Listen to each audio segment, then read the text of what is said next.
Guys, welcome to my channel. My name is Suruchi. आप सबका मेरे चैनल पे बहुत बहुत स्वागत है। सो गाइस, आज का टॉपिक बिगिन करते हैं। आज का टॉपिक है हाइपरटेंशन। हाइपरटेंशन जो है ये दो वर्ड से मिल करके बना है। एक है हाइपर और एक है टेंशन। हाइपर मतलब क्या होता है? ज़्यादा, और टेंशन मतलब कि स्ट्रेन।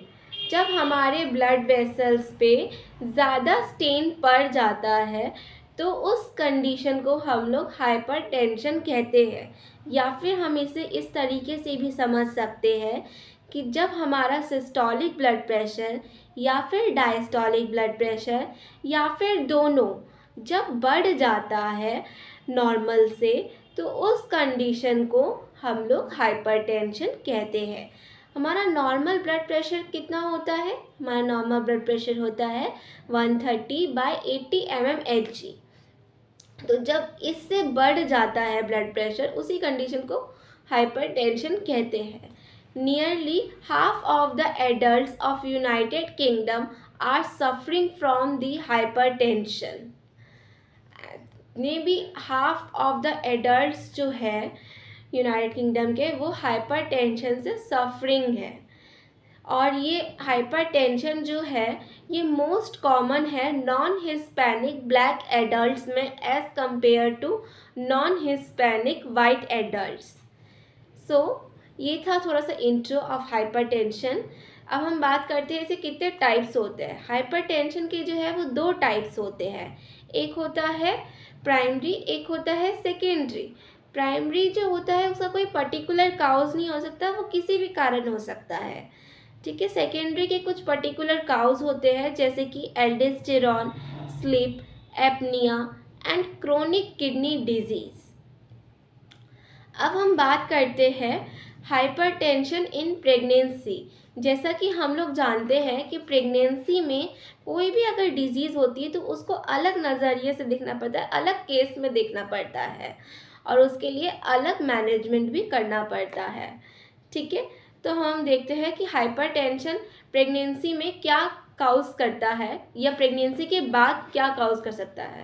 क्योंकि हाइपरटेंशन जो है वो प्रेगनेंसी के पीरियड में भी हो सकता है या फिर प्रेगनेंसी के पीरियड के बाद भी हो सकता है, यानी कि पोस्टपार्टम पीरियड में भी हो सकता है।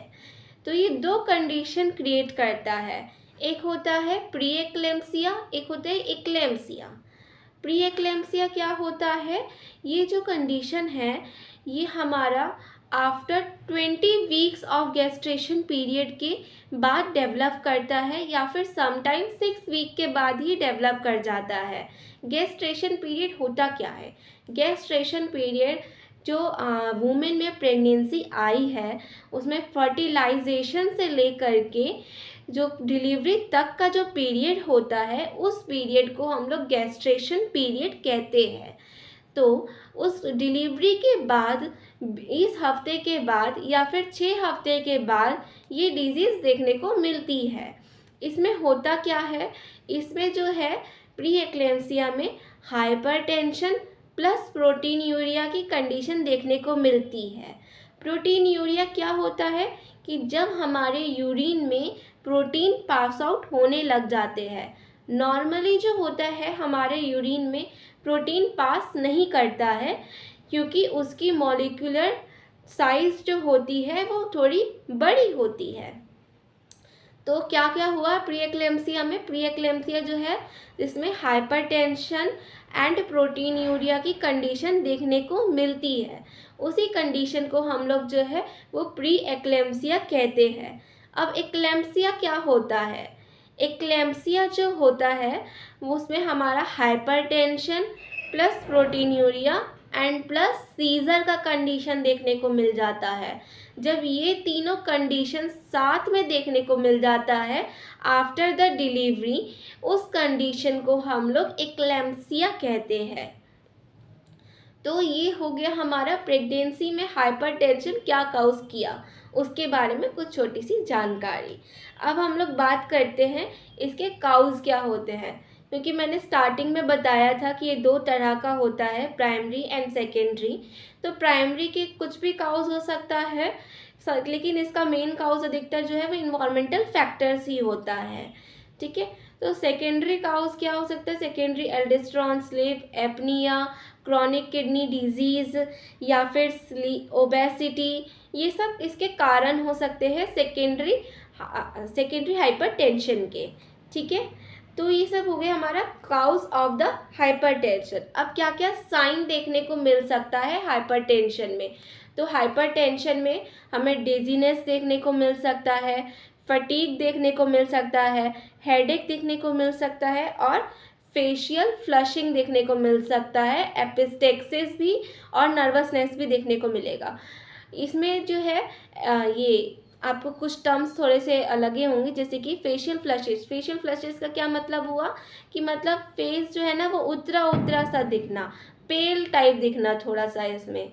ठीक है, और एपिस्टेक्सिस मतलब कि नोज ब्लीडिंग भी देखने को मिल सकता है हाइपरटेंशन में।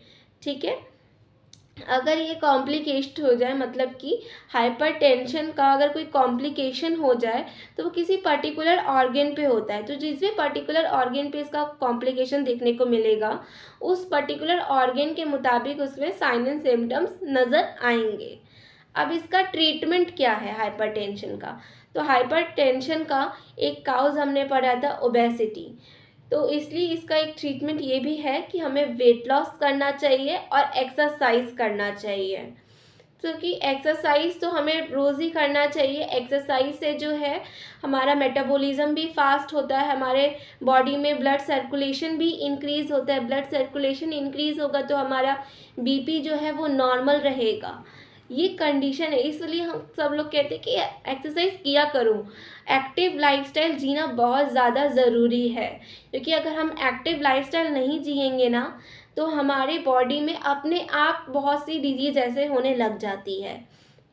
ठीक है, अब वेट लॉस का मैंने कहा, तो वेट लॉस के लिए तो मैंने पहले भी बताया है कि सबसे अच्छी चीज़ है हर्बल लाइफ न्यूट्रिशन। आप लोग ले सकते हैं, ये हर्बल लाइफ न्यूट्रिशन है, ना कि कोई मेडिसिन।